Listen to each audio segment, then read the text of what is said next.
So the first thing that we want to do is to take the jumper. I like using this yellow one because it shows up a little better than a black one on a black board.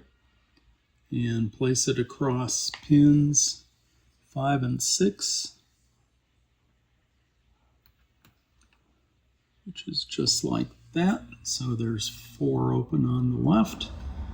So this is pins 5 and 6.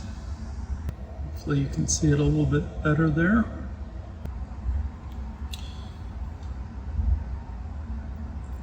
So now that that's on, I can apply power.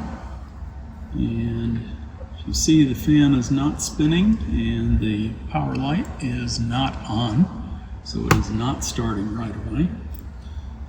Then I take the breadboard, put in the push button, and it has to be oriented correctly.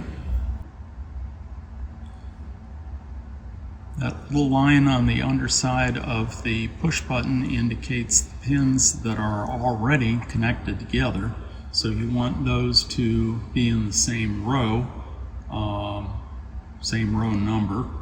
And then the other, you want to, other direction, you want to be in different row numbers. So that way the parts that are already connected stay connected and you aren't joining the whole thing together.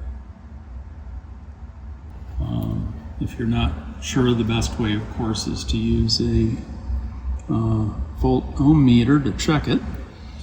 And then I connect 2 wires to the push button and then connect this to pins 11 and 12, which are the rightmost pins.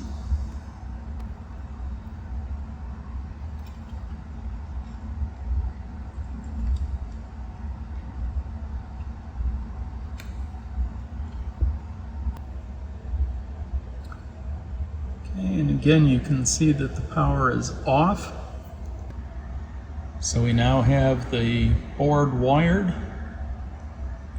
and if you can see, it is currently powered off. I will press the button and you see the power light come on there. So it is now booting.